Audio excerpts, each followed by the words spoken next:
We have a strange relationship with intelligence in our culture. We imagine it looks like perfect grades, rapid-fire answers, and an encyclopedic memory. But if we look at what cognitive science actually tells us about how intelligent minds work, we find something far more interesting and far more human. Intelligence isn't always loud. It doesn't always announce itself. In fact, some of the most reliable markers of a highly intelligent mind look from the outside, like quirks, bad habits, or even character flaws. Today we're going to examine the everyday behaviors that researchers have linked to cognitive complexity, creative problem solving, and adaptive thinking. You might be doing these things right now without realizing they're signs of something remarkable happening in your brain. Let's start with one that might feel uncomfortably familiar: talking to yourself. Not just the occasional muttered curse when you stub your toe, but full conversations, problem solving out loud, even arguing with yourself as you work through a difficult decision. You might worry this makes you look unhinged, but research from the University of Wisconsin-Madison suggests otherwise. Psychologist Gary Lupien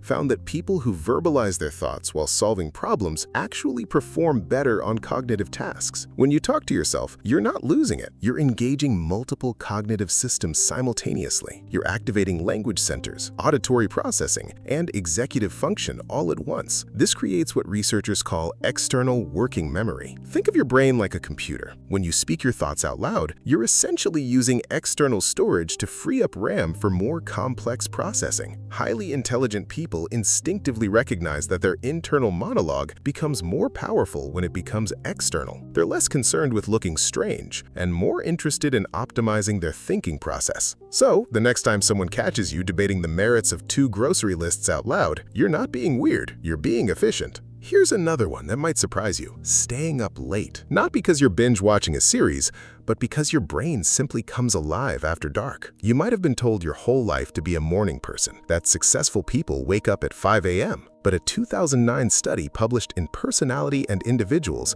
found something fascinating. Satoshi Kanazawa from the London School of Economics discovered that people with higher childhood IQs were more likely to be night owls as adults. His evolutionary psychology explanation: our ancestors lived by the sun schedule because they had no choice. Staying awake after dark was dangerous and served no purpose. But intelligent individuals are more likely to adopt what Kanazawa calls evolutionarily novel behaviors, things that wouldn't have made sense ancestrally, but offer advantages in modern contexts. Night owls often report that late hours provide uninterrupted thinking time, freedom from social demands, and a particular quality of mental clarity. If you find yourself doing your best work at 11 p.m., you're not undisciplined. You might simply be wired for deeper focus when the cognitive demands of the daytime world finally quiet down. Then there's this: chronic messiness. And I don't mean hoarding or unsanitary conditions. I mean the cluttered desk, the pile of books on the floor, the organized chaos that drives neat freaks insane but somehow makes perfect sense to you. A study by the University of Minnesota's Kathleen Vose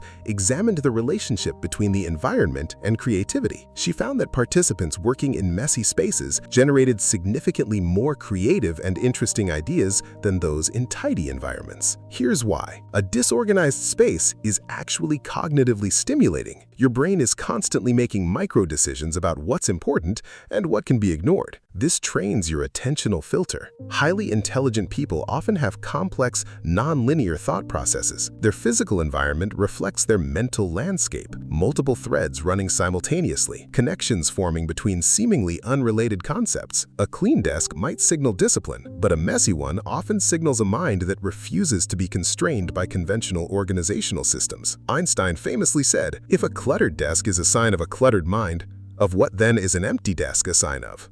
Let's talk about forgetting names and basic details. You can discuss quantum mechanics or recite obscure historical facts, but you blank on your neighbor's name or forget whether you locked the door. This feels embarrassing, like your brain is betraying you. But here's what's actually happening. Highly intelligent people often have what psychologists call absent-minded professor syndrome. Your working memory is a finite resource. When your brain is occupied with abstract reasoning, complex problem solving, or creative synthesis, it deprioritizes routine information. A 2013 study in psychological science found that people who scored higher on fluid intelligence tests were more prone to mind-wandering and forgetting mundane details. Why? Because their brains are constantly running background processes, making connections, solving problems, exploring hypotheticals. When you forget where you put your keys, it's not stupidity. It's your brain deciding that the key's location is trivial compared to whatever complex thought you were processing. You're not broken. Your priorities are just different. Here's one that might surprise you. Swearing. Not aggressive or abusive language. Research from Marist College found a correlation between language fluency, including command of taboo words, and verbal intelligence. Psychologists Kristen J. and Timothy J. discovered that people who can use swearing appropriately and creatively typically have larger overall vocabularies, not smaller ones. The old stereotype that swearing indicates a limited vocabulary is backwards. Highly intelligent people understand that language is a tool, and different contexts require different tools. Swearing serves specific communicative functions. It expresses emotion efficiently, creates social bonding, and can even increase pain tolerance, a phenomenon called hypoalgesia. If you pepper your speech with the occasional well-timed expletive, you're not lowering the tone. You're demonstrating linguistic flexibility and contextual awareness. Now let's address daydreaming. You're in a meeting, and your mind drifts. You're supposed to be working, but you find yourself imagining elaborate scenarios, solving imaginary problems, or just letting your thoughts wander without direction. This used to be seen as pure laziness, but neuroscience has completely reframed our understanding of mind wandering. When you daydream, your brain isn't idling. It's activating what's called the default mode network, or DMN. The DMN is a set of brain regions that become active when you're not focused on the external world. Research from the University of California, Santa Barbara found that people who daydream more tend to score higher on tests of working memory and creative problem solving. Here's why. Daydreaming allows your brain to make connections between disparate information stored in long-term memory. It's during these unfocused moments that insights emerge, that you suddenly solve a problem you've been stuck on, or that a creative idea appears seemingly from nowhere. Highly intelligent people often report that their best ideas come in the shower, on walks, or during boring tasks. Moments when the DMN is allowed to do its work. If you struggle to pay attention during tedious tasks, it's not a deficit. Your brain is optimizing for insight rather than compliance. Here's a habit that might feel counterproductive. Asking lots of questions, even about things you already understand. You're in a conversation and you ask, why, or how does that work, even when you have a good sense of the answer. This can come across as annoying or disingenuous, but what you're actually doing is testing mental models. Highly intelligent people are rarely satisfied with surface-level understanding. They're probing for inconsistencies, exploring edge cases, and refining their conceptual frameworks. Research in metacognition, thinking about thinking, shows that people with higher cognitive ability are more aware of the limitations of their knowledge. This is related to the Dunning-Kruger effect, but in reverse. While less competent people overestimate their understanding, highly intelligent people are acutely aware of what they don't know. So, when you ask questions, you're not showing ignorance, you're demonstrating intellectual humility and a sophisticated understanding that knowledge is always provisional, always open to revision.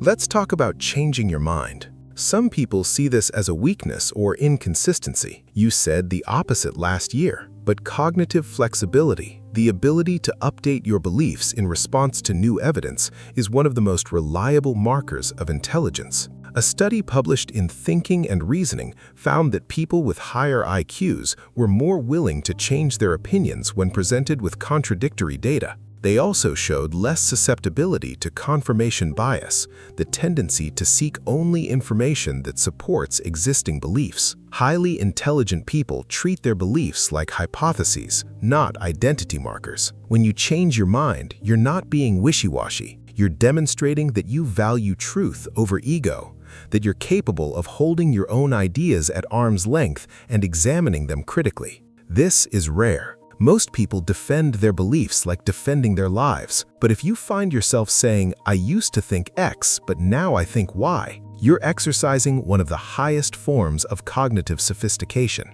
Here's one that might feel very personal: spending a lot of time alone. Not because you're antisocial or depressed, but because you genuinely need solitude to recharge and think. A 2016 study published in the British Journal of Psychology found something counterintuitive. Highly intelligent people derive less life satisfaction from frequent social interaction than less intelligent people. The researchers suggested that intelligent individuals may have evolved psychological mechanisms better suited to solving complex problems than to socializing in large groups.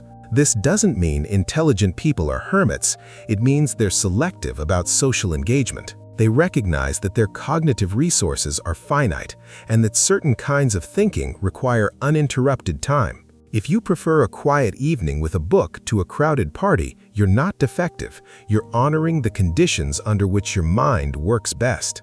Another subtle sign: overthinking everything. You're ordering coffee and you're running through decision trees. If I get the large, I'll be jittery, but if I get the small, I might need more later. What's the optimal caffeine to productivity ratio? This can feel exhausting, like your brain won't give you a moment's peace, but what you're experiencing is high cognitive engagement. Research on intelligence and decision-making shows that people with higher IQs consider more variables and think more steps ahead. This is both a strength and a burden. You're less likely to make impulsive mistakes, but you're also more likely to experience analysis paralysis. Highly intelligent people are running simulations constantly, exploring counterfactuals, anticipating second-order consequences. When you overthink, you're not being neurotic, you're exercising a mind that refuses to accept simple answers to complex questions. Let's address self-doubt. You accomplish something significant, and instead of celebrating, you immediately think, was that actually good? Could I have done better? Do I even know what I'm doing? This is often called imposter syndrome, and it's rampant among high achievers. But research suggests there's a connection between intelligence and self-doubt. A study from the University of Pennsylvania found that people with higher metacognitive awareness, the ability to accurately assess their own thinking, are more likely to question their competence. Here's the paradox: the smarter you are, the more you understand how much you don't know. You're aware of the complexity of your field, the depth of expertise others have, and the limitations of your own understanding. Less intelligent people lack this awareness. They don't know what mastery looks like, so they assume they've already achieved it. Your self-doubt isn't evidence of incompetence, it's evidence of insight. You're calibrated to reality in a way that overconfident people simply aren't. Here's a behavioral pattern that might resonate: finding comfort in complexity. Other people want simple explanations, clear answers, binary choices. You're drawn to nuance, ambiguity, paradox. You're comfortable saying, "It's complicated." Research on cognitive ability and tolerance for ambiguity shows a strong correlation. Psychologist Else Frankel-Brunswick identified intolerance of ambiguity as a personality trait associated with rigid thinking and lower cognitive complexity. Highly intelligent people don't just tolerate ambiguity, they seek it out. They understand that reality is layered, that most interesting questions don't have simple answers, and that certainty is often an illusion. If you frustrate people by refusing to give simple answers, it's because you're operating at a level of analysis they're not equipped for. You're not being difficult, you're being accurate. Finally, let's talk about underestimating how long things will take. You think a project will take 2 hours. It takes 6. You're perpetually late, perpetually behind schedule, perpetually surprised by how long things actually require. This might seem like poor planning, but research suggests it's related to something called the planning fallacy, which affects intelligent, optimistic people disproportionately. Why? Because when you estimate task duration, you're envisioning the ideal scenario. No interruptions, no complications, everything going smoothly. Highly intelligent people can vividly imagine this optimal path, which makes them underestimate obstacles. Additionally, intelligent people often underestimate tasks because they're accounting for their efficiency, not average efficiency. You know you can work faster than most people, so you calibrate estimates to your own speed, forgetting about all the external factors beyond your control. When you're running late, you're not irresponsible. You're experiencing the cognitive bias of someone who sees possibilities more clearly than limitations. So, what does all this mean? If you recognize yourself in these habits, the talking to yourself, the messy desk, the staying up late, the daydreaming, the overthinking, You're not dysfunctional. You're experiencing the everyday reality of a mind that works differently, a mind that prioritizes depth over convention, insight over efficiency, and truth over comfort. Intelligence isn't about being perfect. It's not about having all the answers or never making mistakes. It's about how you think, how you question, and how you engage with complexity. The world will often tell you to be more organized, more social, more decisive, more confident, but these standards were designed for average cognitive processing. Your brain is doing something else, something more textured, more exploratory, more alive to possibility. So, the next time you catch yourself talking through a problem out loud at 11 p.m. while sitting at your cluttered desk, doubting whether you actually understand what you're doing, take a moment to appreciate what's happening. Your brain is doing exactly what a highly intelligent brain does. It's running background processes, making connections, questioning assumptions, and refusing to settle for easy answers. That's not a bug. That's the feature. You're not broken. You're just thinking at a different frequency. And the world needs more of that, not less.